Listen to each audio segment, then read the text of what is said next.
Hello everybody, this is CandyThePuppy with yet another video, except this one I am trying out a new series. And it's pretty much just me talking about videos and maybe not videos, but series and things that I've come up with, whether they be books or games or movies or shows, just stuff like that, just fun little things that I can just draw stick figures to, just for fun, just to get my ideas out there. So you guys can enjoy them too. But mostly just for me. So yeah, I'm starting off, I was actually going to start off with, talking about first, a kids show idea, and then a video game, a horror game, to be clear, so that'd be very different. And then at the end, have, the big reveal with a third episode saying, hey, they're actually connected in the same universe, and be like, wow, look at that, but I got a little excited to talk about the main series that both of those kind of branch off of. So yeah, I'm gonna do that. So this is, V314. This is no, it isn't pie. I've told both my parents about it, and they're like, oh, you mean like pie? And I was like, no, I wasn't thinking about pie, but thanks for having that in my brain now all the time, every time I think about this. It's pretty much just the name of the main character, as you might find out later in a moment. I don't know. So anyways, this world that they're living in is, I kind of enjoy the idea of, the world building of this, because it's pretty much, if every single, major apocalyptic event that you see in movies, just in general, not, very specific ones, but in general, different apocalyptic things happened, but all in the same world, in relatively around the same time, maybe kind of spaced out several years, but still around the same time. So it's just the end of the world pretty much. If that happened, and then maybe wait a few more years, and then you have this series right here. So pretty much this show would be right after a bunch of apocalyptic events happened, maybe a couple generations, maybe one generation or so. So their kids have no idea what happened, but they see all this stuff in the city, and the parents are just like, bruh, you don't even know what we went through. And so yeah, it's just kind of something like that I think would be really fun. And also, yeah. I was gonna get into the horror game idea I have, but that goes into a whole different branch of the story, so I'm not gonna get into that in this video at least.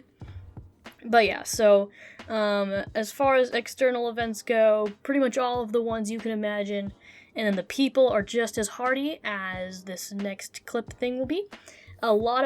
Maybe not a lot of them, but there are several of them that have several humans that have in their ways of having to adjust to all these major events and stuff, have started mutating, through a line of several generations, have mutated a bit and stuff, to seem almost like elves, maybe not specifically elves, but different kinds of creatures that are different from humans and stuff, but still have the human genetics and all that kind of stuff. So yeah, pretty much they have that, and then there's also just the people who have negative mutations, and they usually just end up, having really sad lives, because it's because if there are positive mutations, hey, you get horns, or something kind of like that, that would be considered a positive mutation, but then a negative one would just be you get a bunch of warts all over your face, good job. So yeah, I wanted the world building to be at least a little realistic. So the fact that they would be both positive and negative mutations, I thought would just be a good little add in there. Oh, and also there could be animal people, just because also stuff. So yeah, on to the next thing. Alright, so I had tried to talk a little slower next time because I was talking a little fast, but then I remembered why I'm talking fast, and that's because there's a lot of information to put in just a couple minutes of each of these things. So I'm gonna talk a little faster, just so that I can actually tell people stuff. And yeah. So anyways, let's get right into this. The theme for this story, I like doing themes and stuff for my more recent stuff, just because it makes it more fleshed out, like an actual story. And for this one, my theme was corruption. Specifically, like, corruption as to going into it, becoming more corrupted, and also a little bit, like touching on a little bit of recovering from corruption, and just to show, that it is possible to come out of that. Just, like, depending. So, yeah. Corruption, that's our theme. So, to kind of support that, I have, just for fun, 4 different villains. Most of them just kind of pop in, pop out, kind of those kind of villains. But yeah, there is one that's consistent. So yeah, we have 4 of them, and each of them represent a different part of corruption. One of them, number 1, we have Kyra, and he is the emperor of the city that everybody lives in. He took control of it quite a while ago. He originated in the horror game idea I have. Well, not in that game specifically, but, it'll be hinted at it. I'll probably explain it more when I make a video on that. But anyway, so he represents selfishness, and, let's just say a lot of his character was, inspired by, Bill Cipher from Gravity Falls. Because he's definitely the character that he puts posters, like, around the streets and stuff, or at least has his minions do that, where they put posters around the streets of, like, propaganda, in quotes, but most of it is just him tempting people to go and to, like, try to break into his castle so he can fight people and stuff, because he really just isn't afraid of death or anything like that. And he just feels like he owns the world pretty much, since he has control of the last city, so he sort of does, I guess. But yeah, he's very cocky in that way, but he's also very selfish as well. So yeah, that's that character. And I also kind of like how I drew that eye. I actually got the idea because, Bill Cipher, that's kind of was the original idea, so I was thinking triangle, but I was like, no, that wouldn't make any sense in his, like, triangle in his eye instead of, like, the eye in the triangle. Get it? But, I just chose diamond, because that'd work a lot better. So yeah, that's kind of his initial thing. Next up, we have Cynicism, also known as V3_12. She is, I'll have to explain maybe a little more detail in a different time, but she's like a clone. V3 is pretty much like a clone thing, and that's why they're numbered. So V314 is like a later clone, V312, and so it's the same brain hopping between clones, and that's how there aren't, like, it isn't like the typical you make 5 different versions of you. It's instead you make the clones and they're in the tubes and they're waiting for, like, you to die and your consciousness to be moved into the next one so that you can live forever. That's pretty much the whole point. That's V3 is someone who is technically immortal in that sense, since she can go from clone to clone to clone. And so yeah, but V312 as a villain is actually kind of proving that this isn't a completely flawless system, because after she died, someone, as V312, after she died, someone, like, brought her back to life, and so her clone is now kind of running completely separate from the main, like, mind and function and all that kind of stuff, so it's quite complicated. I might have to make a whole, like, a side video talking about how all that works, but all you have to know is that, it's like respawning in a video game, pretty much. Respawning in a video game, except your body just stays laying on the floor after you die. So yeah. Next one is Evil Rika. She's Mistrust. And yeah, she was originally a meme from Ian's Survivor series. He's still working on that, but I was reading one of his books, and I came up with a meme, like, oh, what if Rika was evil? And, we both laughed about that. He made, a little render, just as a fun thing of her being evil.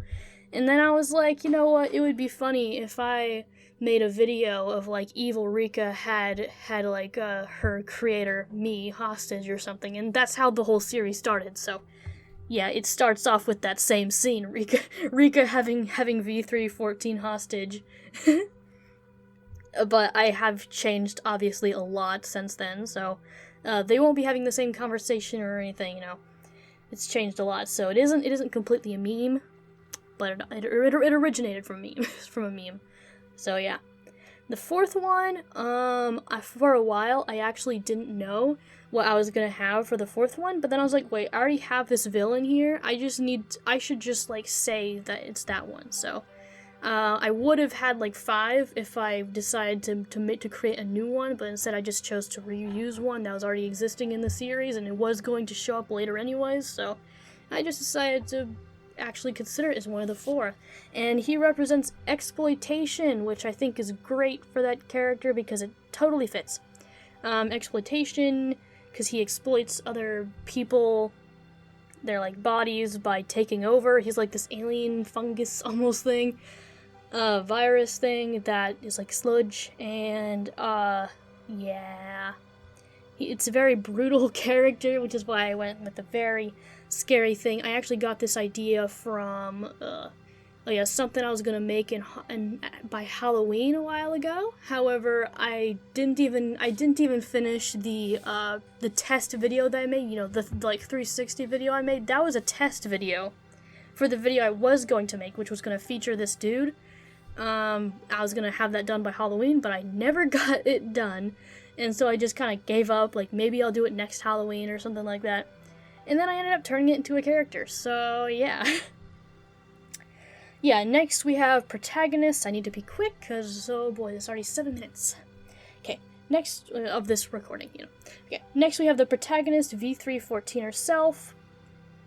Yeah, pretty much, yeah. Standard main character. I can maybe go into more character later, and yep, I will go into more character later. Okay. The next up we have some of her friends who were in the games that Kyra had made, where it's kind of like the Hunger Games, you know, they had to live in it, and now they're back for revenge. So yeah, they do not like Kyra, and he doesn't like them either. So yeah, yeah, that's a thing that they don't like. And then there's also Catgirl. She just random. I just put her in there. And then we also have other random people, because like I haven't really thought too much about the actual main characters. I originally had like just normal friends that I have as main characters, but I was like, no, I'm gonna have to actually create some more OCs. And I said that I kind of made that change just today, as I was brainstorming this, so very new. I've had no time to actually create any of those characters, so yeah, I'm just going to have to... Yeah, that's a work in progress. Alright. So yeah, that is the characters and the themes. Next up, we're going to be talking about something else I've already recorded. Alright guys, I'm sorry, I'm trying to be fast here, but it clearly isn't working, so let's just continue. So yeah, this next one is Rika's character. This, you know, is it started as a meme, but then ended up as like this really big whole actually character thing that I've had a lot of fun imagining, and it's almost as much fun as I've had with working on the V3 character herself. So yeah, let's get into that then. So yeah, V3 and Rika, Evil Rika, from the start, as you'll see in the as you could see in the actual show, start off as just rivals. That's just their thing. That's their thing. They're just known as rivals. They don't like each other. They're always competing with each other, and they always say they're gonna kill each other and all this kind of stuff. But then Evil Rika, she, like, V3 points out how similar they look and all that stuff, so that actually, Rika doesn't like V3 that much, that she went through a whole existential crisis, because she thought she was too much like her rival, so she cut her hair and dyed it and everything. I just thought that'd be really funny to do, because, you know, that was how the meme went, was that it was just a little joke that I voice the same character. I voice Rika, and it's me, so it's like me talking to the character I voice, and be like, bro, we sound just the same, and we look really similar too. And so then Rika just being like, no, we don't, and then she just goes and cuts her hair and all that kind of stuff. I just thought that'd be really funny, but it also would make interesting characterization as well, because, you know, realizing that she's a lot like her rival that she despises. I don't know about you, but I think that'd be pretty interesting. Probably already done before, but yeah. So yeah, and then but then after that, her and V314, yeah, this is actually, so pretty much they're just rivals throughout the whole first season, but then at the very end of the second season, V314 actually dies, and she's killed by evil Rika, or at least by evil Rika. Like, Rika wasn't really the one to do it, but, you know, falling from a high place, that killed her. I already thought of, like, the scene, too, is, like, really cool. Oh my gosh, it's these little things that I thought so much into detail of, and then just, like, off to the side you have these random characters. I'm like, I don't know, I don't even know their names yet. But yeah, that's just how creating stories works for me. So yeah, she gets really sad because Rika, as much as she despised, you know, her rival, it was the one person she felt relatively close to, kind of like Perry the Platypus and Dr. Doofenshmirtz's relationship. They had, you know, just like, they don't like each other, but, you know, they also enjoy the whole fighting each other kind of thing, you know? So they had Rika and, you know, V3 had something very similar. I'm just going to call her V, because that's what I plan on calling her in the actual show. It would just be V. Everyone just calls her V. So yeah, V was dead, and Rika thinks that she's dead for good, so she is really sad, because she doesn't know that V can actually quote, respawn. So yeah, she's really sad about that, but then she makes a friend with this random cat girl. I don't even know how I'm going to introduce her. I was just like, it'd be hilarious if I had this random cat girl that's just like, hi, I'm actually anime, and then just a bunch of anime joke stuff. I don't know. It was just a little meme idea that I actually put into the story, because why not?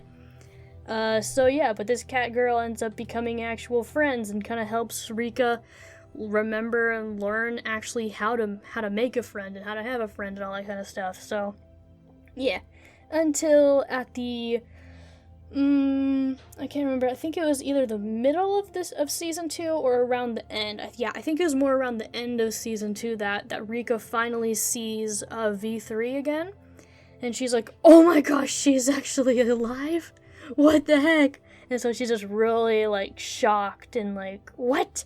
But then, to her dismay, she finds out that V3, or V, is not the same person she once was. So yeah, she is very different and all that stuff. I don't know, it's like just like they're always rivals, they're also the ones who push each other to be the worst person possible. So, you know, as much as they kind of enjoyed fighting each other, they, you know, made threats, they're also the people to push each other to be the worst person they possibly can be. So V3 merely existing, Rika is starting to get better, but then she realizes that V3 exists and she's still alive. So then she starts going insane again, and like and starts obsessing over, you know, killing her and all that stuff for sure. Even though in reality she's just so shocked. and yeah, she ends up betraying her little cat friend because she so badly wants to defeat for good V3. And yeah, so, and then V3 herself, this act of, I was actually just thinking of this earlier, which is why it's still fresh in my mind. Or, I mean, fresh as in I haven't fully formed it into words yet. That's what I mean by fresh. Is that Rika kind of goes a little too far, and yeah, make sure that finds V3's base, and kills all of her clones too, so she cannot respawn and all that kind of crazy stuff, just to seal it in, like, you are going to keep dead. But then that is what turns V3 evil for sure, and so V3's like, alright, I'm just gonna be completely evil. So yeah, I haven't gone over V3's character development, but Rika is pretty much who pushes her over the edge. So it isn't like a good, like, aw kind of relationship where they like each other. No, it's kind of like they can see pluses from, like, fighting each other. That's fun, but you can't forget the fact that they also actually do despise each other, and they bring out the worst in each other. So it isn't like a good kind of relationship kind of thing. It's a very toxic rivalry, I guess you could call it. So yeah. Toxic rivalry aside, time for her backstory. Yeah, meme stuff. It's pretty much what I said. She was Utami's friend. Then Utami in the book, she found her sister, and I was just imagining this from Rika's side, which was how it became Rika's story. And then Rika got really jealous of Utami, so she, stole the Nether Star, or Wither Star, whatever, Nether Star, and then it made her turn evil. And then she killed Utami, but then Utami turned into this one thing, and then he took the star thing back, and she was sent into a portal. Yeah, you should check out Ian's book, so you can get more clarity as to what's going on, but I'm not going to go too much into that, mostly just because I don't want this video to be too long. So yeah, Rika, in the beginning, though, I actually thought, I was just thinking about this recently too, but I was thinking that from the beginning, Rika doesn't really understand how friendship works. So even before she became evil, she had this flaw that she thought that friends always had.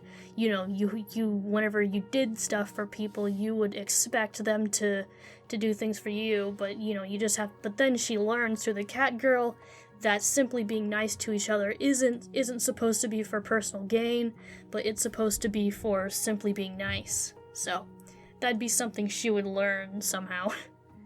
So yeah, on to something else I've already recorded.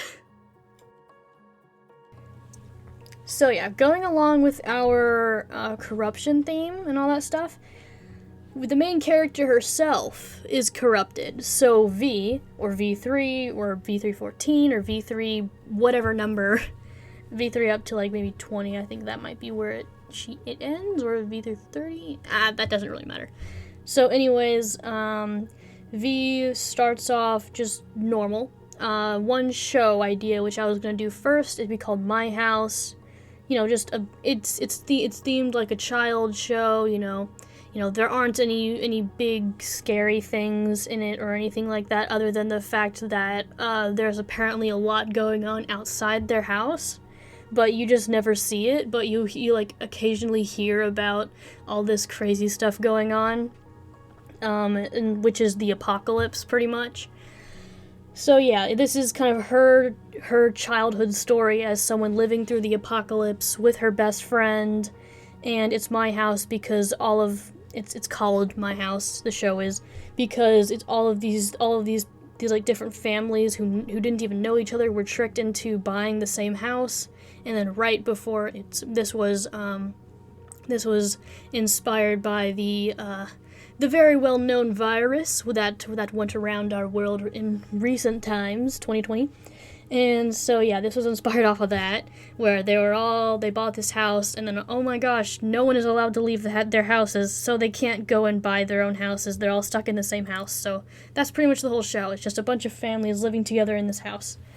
And so yeah, it'd be like a decently large house, like a house very similar to an old one that our family lived in that had like lots of bedrooms and stuff. Very nice. So yeah, that would be her childhood. But then next, of course, would be neglect, or neglected, where she loses her best friend. She's like neglected, not by any people, but like the city where she lives is invaded and all that kind of stuff. I can't really get into too much detail, but pretty much she is given a scar thing, which is the Eye of Death. I just kind of came up with that on the spot, so yeah. That's pretty much a scar that everybody has, not like So, like, there are people that are either infected and turned into these zombie things, or they're just given a scar called the Eye of Death, and they're sent back out into the wilderness to find other people. And the scar thing has, like, a tracking kind of thing on it. So that way, whenever they find civilization and all that stuff, then the monsters know where to go to get their next victims. So, yeah, she was one of those people who was marked and sent out. Her brother was, not her brother, but her best friend who was like her brother, was actually taken as one of those monster zombie things.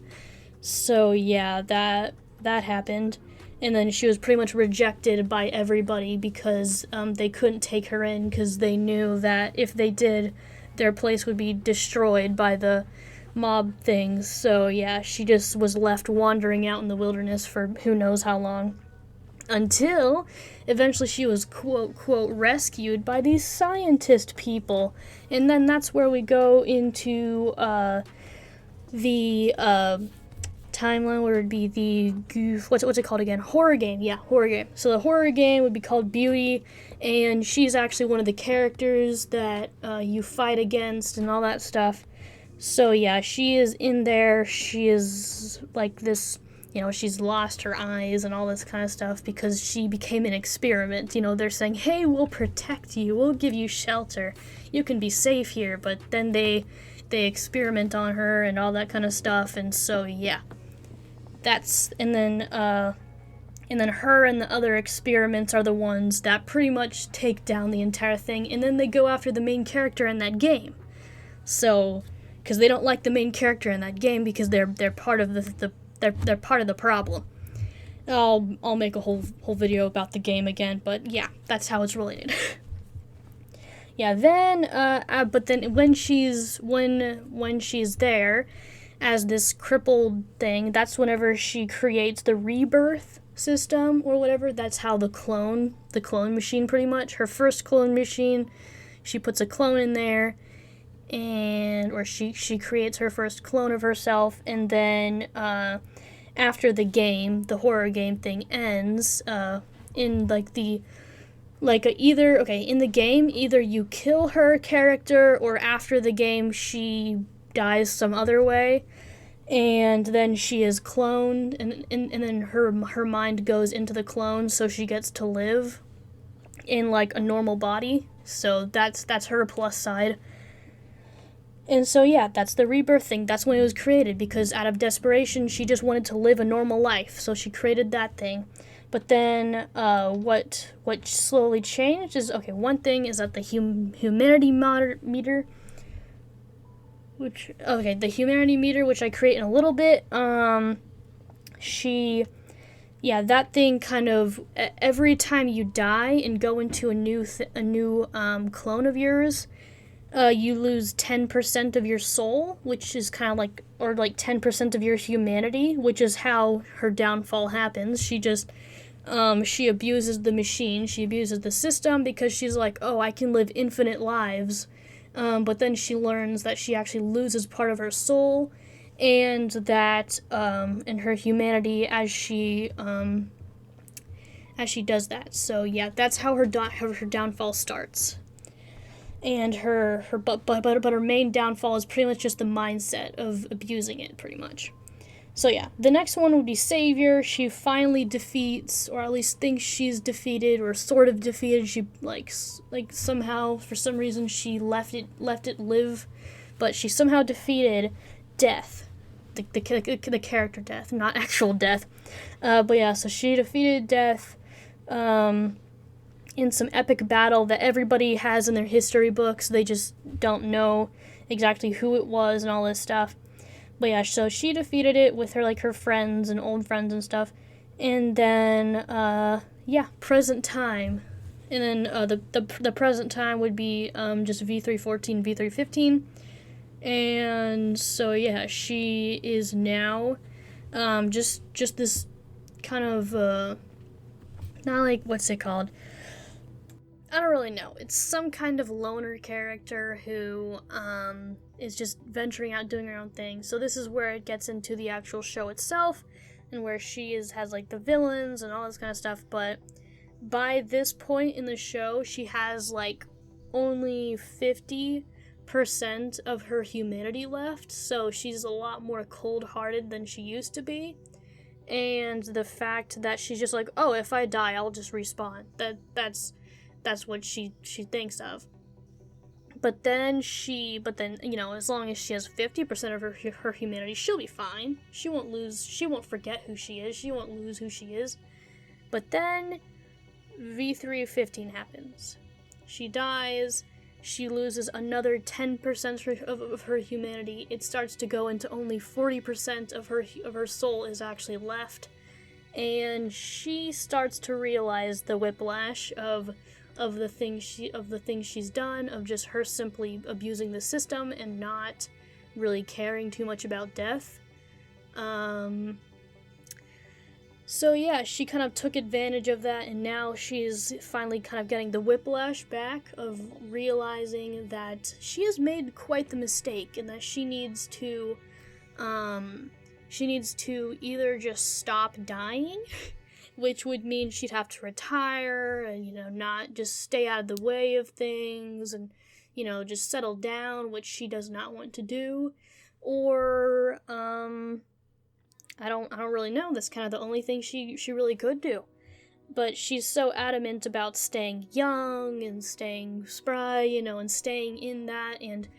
But in the story, she kind of loses sight of why she had originally made herself like kind of quote quote immortal before, and why she had made that system. She didn't think she had, but she actually had lost sight of why she had originally you know, created that in the first place.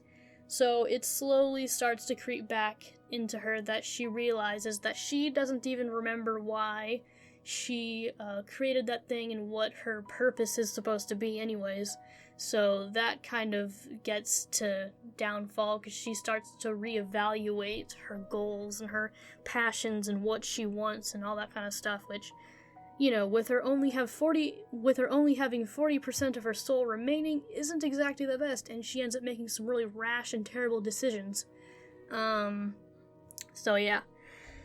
And then finally, we have Fallen. So this is pretty much the end of her character arc. Unlike Rika, she does not recover from it. She falls into a form of like insanity of just, you know, Rika gets rid of all of her clones, so she has one life left, one single clone left. If she dies one more time, she is dead for sure, and so she gets into a point of desperation, really wanting to survive, but not like having any kind of way of, you know, doing that. So she just, for the first, okay, also know that this has been like maybe 50 years. I've put a timeline on there. She's been able to respawn and all this stuff for like over 50 years. So to suddenly not have that as an option to her is quite terrifying for her. Sorry if you hear background noise, but so this definitely knocks her just all the way down, and especially since she only has 10% of her humanity remaining, that definitely adds to that. And so yeah, that's how she becomes the main villain. And then Rika ends up becoming the main hero because she learns from her mistakes and all that kind of stuff, you know. But so yeah, that's how we get the whole switcheroo and all that stuff. So yeah, that is my story. If you liked it, thank you. This video is probably gonna be way longer than I thought, even though I tried being fast. At least it isn't as long as my last one, which is unlisted. That one was like an hour long of me just rambling. So yeah, I tried being shorter this time. But yeah, so if you liked the story idea, let me know. Maybe if you have ideas for like characters and stuff that I'd slightly mentioned before, you can like, I don't know, leave character ideas and stuff like that, just so, you know, because that might be nice, you know. And by characters, I mean like V3's friends. V3's friends, especially around the beginning of the series, because yeah, I could go into so much more about V3's character, but I think I'm gonna leave that as a no for now.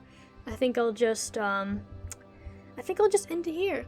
So yeah, thank you so much everyone for watching this, and if you made it this far in my rambling session, then that is amazing. Hopefully you enjoyed it then. That probably does mean you enjoyed it then, which in that case, thank you so much for enjoying my content. How? So yeah, anyway, thank you so much. I should probably just end this. Yeah, if you want more, if you want to hear more about the horror game idea, just leave a comment down below saying that, hey, you'd like to hear that, or if you'd want to hear about her backstory a little more. It isn't as interesting because it's supposed to be like childish and all that stuff. Not childish, just holding the innocence of a child.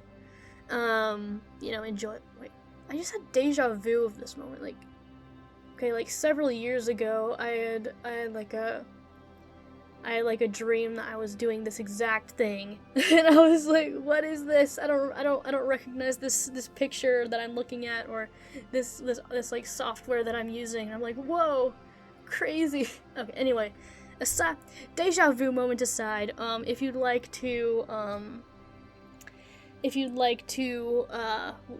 watch videos, then go ahead and do so. And thank you for watching. Bye. Ta-ta. Or see ya. Oh yeah. Forgot. Okay, everyone, thank you. Make sure to dislike and unsubscribe. It'd be very greatly appreciated. Bye-bye.